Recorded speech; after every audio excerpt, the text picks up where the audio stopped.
Daniel has been the most talked about rookie that Rocket League has seen in a long time. Honestly, there haven't been many players in the past that can compare to the amount of hype that he's gotten before they ever played a single game. There's First Killer, of course, and he was so coveted that he actually got picked up by 2 major orgs before he ever made his debut. Then you have Scrub Killer, who became a 1v1 GO at a young age, and he was already a big community figure who would be seen hanging around the pro scene a lot until he became old enough to start his pro career. And as far as rookies with no experience, those two are probably the only players that can match the type of hype that Daniel had. You're past some rookies coming in pretty soon who are pretty hyped up as well, but we'll talk more about them when the time comes. But while Daniel was getting all of this praise, there was another rookie right there with him who had been patiently waiting for his chance to get in the spotlight too.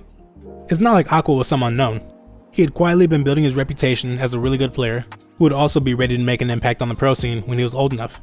He had even been featured on some prominent Rocket League YouTube channels, including Fear and Lethamir. But even then, his spotlight still wasn't quite as bright as Daniel's. But after last weekend's regional, they both made their anticipated debuts, and they showed that they were more than ready for the RLCS. Even though Daniel and Spacestation had the much better weekend as a team, both rookies played great individually. And we even got a chance to see them face off against each other.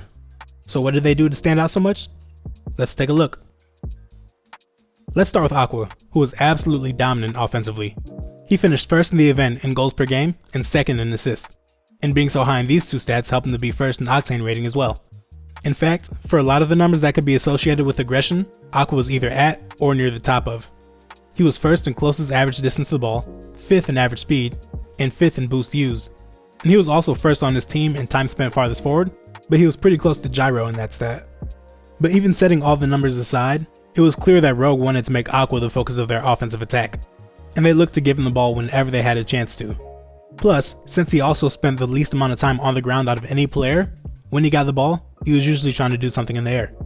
He showed that he could make plays in a lot of offensive scenarios, but the one area where he seemed especially comfortable was cherry picking downfield.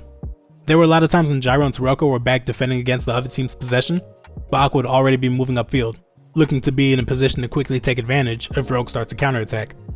And when he got the ball in these scenarios, he showed that he had the awareness and the mechanics to recognize what play needed to be made and then make it. First, let's look at how he used cherry picks to score goals.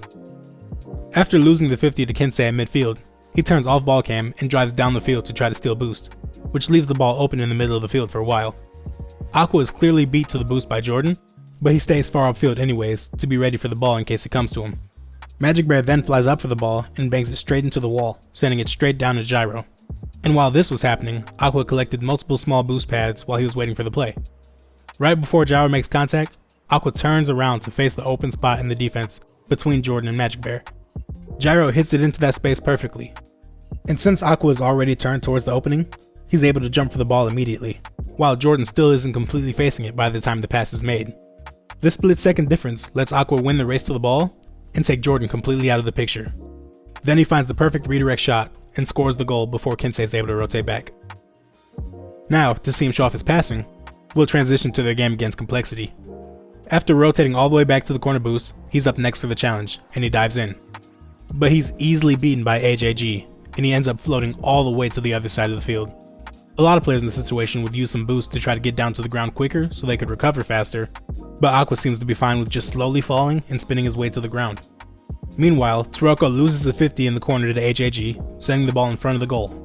But since Razebull and Shad aren't close enough to follow up, Gyro gets a free clear, and look who's wide open down the field to receive it. So Gyro hits it downfield, and Aqua jumps up to meet the ball, and he redirects it into the middle of the field to serve as a pass to his teammates. Taroko is too far underneath the ball to get a good touch, so he turns off ball cam and looks for the bump, while Gyro moves in from behind to take the shot. He hits it cleanly and fits it right between Razebull and Shad. Even though Rogue only finished tied for 9th place in the event, which isn't much better than how they did in the fall, I still think it's clear that they're a much better team now with Aqua than they were last split. And if they manage to not get drawn in the group of death and avoid a top 5 team in the first round of the bracket stage for the next 2 events, then I think that their tournament results will begin to match that. But while Aqua did play extremely well, Daniel once again stole the spotlight from him with his crazy performance for Spacestation, who made it all the way to the grand finals. If you saw my video last week, then you probably remember that I said that unlike most rookies, Daniel likes to position himself more defensively, holding down the back line while his teammates put on the pressure in front of him, and patiently waiting for the right time to take the ball from himself and make a play. And this tendency was on full display during Daniel's debut. He was in the top 10 for multiple stats that showed defensive tendencies, including saves, time spent in the defensive third of the field, time spent as farthest back on the field, and farthest average distance from the ball. But even with him playing so passively, he was still dominant on offense too, being 7th in the region in goals per game and 1st on his team, right above Reddles. And Daniel saw nearly all of his success on offense happen because of 2 different types of plays. The first was Reddles and Arsenal moving the ball up on offense and putting pressure on the defense with their aggression and making space. Once the coast was clear, Daniel would be there waiting to get a shot off while the defense was still scrambling and very likely score a goal. We'll see that type of play in action here. It starts with Daniel taking the face-off, which Spacestation wins and the ball goes into FaZe's half. Then Daniel runs off to the side to get the boost, and this is where it gets interesting. He turns off ball cam and checks to see where AJ is, and he sees that he's all the way back in Space Station's corner stealing their own boost, which means that for now, Space Station has a temporary 3v2 on FaZe and the ball in their offensive corner. A lot of players in this scenario would try to stay close to the play and look for an opportunity to put more pressure on the 2 defenders, but instead of doing that, Daniel decides to rotate back. And when I say back, I mean all the way back, nearly going back to his own corner boost. So with Daniel out of the area, it's up to Reddles and Arsenal to make an opening. Coming off the kickoff win, Reddles was able to get the boost steal and win at 50 against Typical. And after that, he rotates through the defense to try to create a little bit more chaos on the way to getting the other corner boost. And he almost gets the bump on AJ. Meanwhile, the ball has gone to first killer, and he tries to clear it, but now Arsenal's in a position to block it, sending the ball right back. And he even gets a double tap off the ceiling into a really threatening shot. This scares FaZe enough that Typical and AJ both double commit for the save, leaving an opening in the goal. And while all of this was happening, Daniel was slowly creeping his way back up the field, waiting for the perfect time to make his move. Once the path is cleared, he wasted no time and takes the wide open shot that his teammates cleared for him. Now let's move on to the second type of play where Daniel would get a lot of value. Here, he would start with the ball in his possession while back on defense, and his teammates could be in any number of positions, including rotating back from the offensive half or maybe behind him in their own goal. But he would often do the same thing with the ball regardless. He'd air dribble it, which takes the ball upfield slowly enough for his teammates to move up and clear space for him again while he's still on the ball. And we can see that plan in action here against version 1. Daniel gets the ball near the wall in the defensive half, with Arsenal behind him, and Reddles rotating back from upfield after going for an aggressive boost steal while his team was still on defense. And, as expected, Daniel takes the ball up the wall and starts the aerial play. Right when the play starts, Reddles has already gotten started on his job, first getting a demo in beast mode, and then turning off his ball cam and going straight towards Com, taking him out as well. While Reddles is on this rampage, Daniel jumps off the wall and gets an immediate flip reset. Torment has jumped up to challenge him, trying to disrupt the play before it's too late. But when Daniel recognizes that Torment's already up in the air, he uses that flip immediately to hit the ball and send it right past Torment. And since the other 2 defenders literally don't exist anymore, the ball simply falls into the goal and Daniel gets the overtime winner. So, to simplify the point that I was making with those 2 highlights, they had 2 common plays for Daniel. They'd either clear space and then Daniel would take the ball, or Daniel would take the ball and then they clear space. And when I put it like that, it really sounds more like 2 variations of the same play rather than 2 different plays, but that's a matter of opinion at that point. And the stats even show how effective Space Station was at getting rid of defenders. I'll give you one chance to guess who led the event in demos per game. And because you're a genius, you said Reddles. And you're absolutely right. Then we have Com in second place, and I'm sure you don't even need to guess who was third, because if it wasn't Arsenal, I would not be wasting your time with this segment. Clearing the field like this really simplified the game for Daniel, because he didn't need to plan around the defense too much. He wouldn't need to come up with a plan B in case he got challenged early, or worry about how to position himself for a potential 50, because a lot of the time he would just be wide open. So he could get the ball and go straight to the goal with his crazy mechanics and shooting ability. So while Daniel has gotten all of this praise for his legendary debut, which he absolutely deserves by the way, the only reason he was able to pop off so often was because of the work that Reddles and Arsenal did off the ball. Not to mention that they were really good themselves whenever they did get the ball.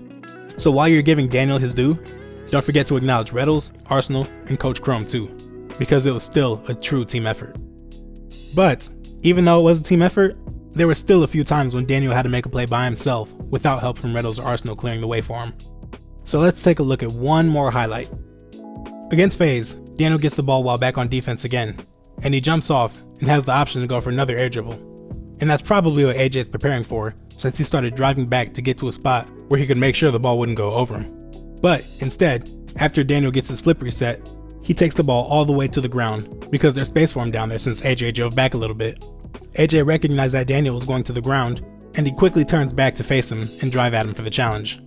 So to get past him, Daniel uses the extra flip that he got from the reset to wave dash on his next touch, moving him from behind the ball to the left side of it really quickly. This lets him hit the ball off to the right side and pass AJ, who was expecting the challenge to come straight on. Then, from here, he stays on the ball, doesn't fall for Sipical's fake challenge, and when he gets the ball to the offensive corner, he cuts it infield. He keeps the ball away from Sipical and even bumps him out of the way after centering the ball, giving Reddles an easy finish for the goal. At this point in the series, FaZe had seen Daniel air dribble many times and they were preparing for it, but Daniel was able to improvise and still work the ball downfield to create a goal for his team. So yeah, this kid is pretty decent. Alright, so we've talked about Aqua on Rogue and Daniel on Space Station and the type of impact that they've been able to have on their new teams. But for the first match of the entire regional, we got the chance to see these two young prodigies go against each other when Space Station took on Rogue in the group stage. So what happened when Aqua's unrelenting offense faced off against Daniel's defensive style and Space Station's off-ball pressure? Well, if you're watching this video, then you probably already know that Space Station won. By a lot, getting a 3-0 sweep. But there's still some interesting stuff that we can get out of this match. A little while ago, when I said there was an interesting trend that we'll get back to, well, I didn't say it, but you know, he did. The little guy up in the corner, you know who I'm talking about. The trend I was talking about was how much time Aqua had spent as the farthest forward on the field. But I was really interested in this number for Rogue, because I would have thought that with Aqua cherry picking so much, that he would be way ahead of Gyro in this stat. For some games he was, like when they played against FaZe Clan, he beat Gyro in this stat by 27 seconds per game. But for other series, it was a lot closer. Like when they played against Complexity, Aqua only beat Gyro in the stat by 1 second per game. And if you're wondering about Taroko, he would be the farthest back. Every time. Because he's a rock. Yeah, thanks, I know. He's got nerves of steel. After taking a closer look at the film, I came away with two main reasons for why this number was so close between Aqua and Gyro. The first was that while Aqua would be farthest forward on the field when Rogue was moving up on offense, he'd often lose that position whenever they started to move back on defense. When Rogue lost the ball, Aqua would take wide rotations around the play to get out of the way of his teammates and let them challenge in the midfield, while he would rotate back to the goal to play backline defense. This game plan allowed Aqua to lead the team in saves, on top of him already leading the team in goals and assists. And since Gyro was often first to challenge the ball in the midfield when the other team was coming at them, he would be the farthest forward on the field in these cases, which increased his time in the stat, bringing him closer to Aqua. And the second reason for the stat being so close was the series against Space Station. For every other series that Rogue played in this event, Aqua had the most time as farthest down the field, regardless of how big the margin between him and Gyro was. But in this series, Gyro had the most time as farthest forward, and he had it by a lot, beating Aqua in this stat by nearly 29 seconds per game. And the reason for it was pretty clear. Aqua was still trying to move upfield to look for a chance to counterattack, but with Space Station putting so much pressure on the backline with demos, there wouldn't be many chances for him to move up at all. And with his teammates getting demoed so often, he would need to go back to goal to fill in the void, instead of aggressively moving downfield like he would want to. And even when Aqua would occasionally move downfield to try to cherry pick, Space Station always did a good job of covering all of his options and making sure that he had nowhere to go with it, which was the case here. And after the turnover, Space Station put on the pressure, got another demo, and Daniel came up from his usual third man position to get the first goal of his career. Space Station's off-ball pressure proved to be more effective than Aqua's on-ball pressure during this series, and because of that, Space Station were able to get the 3-0 win and get their weekend off to a great start.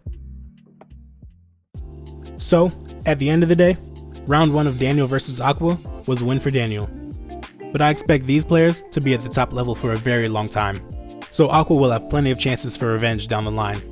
With both of these players starting their career at the exact same time, and Daniel constantly taking the spotlight away from Aqua, even though they're both top level players, I think that this will be a great individual rivalry in the RLCS. Probably one of the best that this game has ever seen, and I can't wait to watch it unfold. But until then, as always, thanks for watching.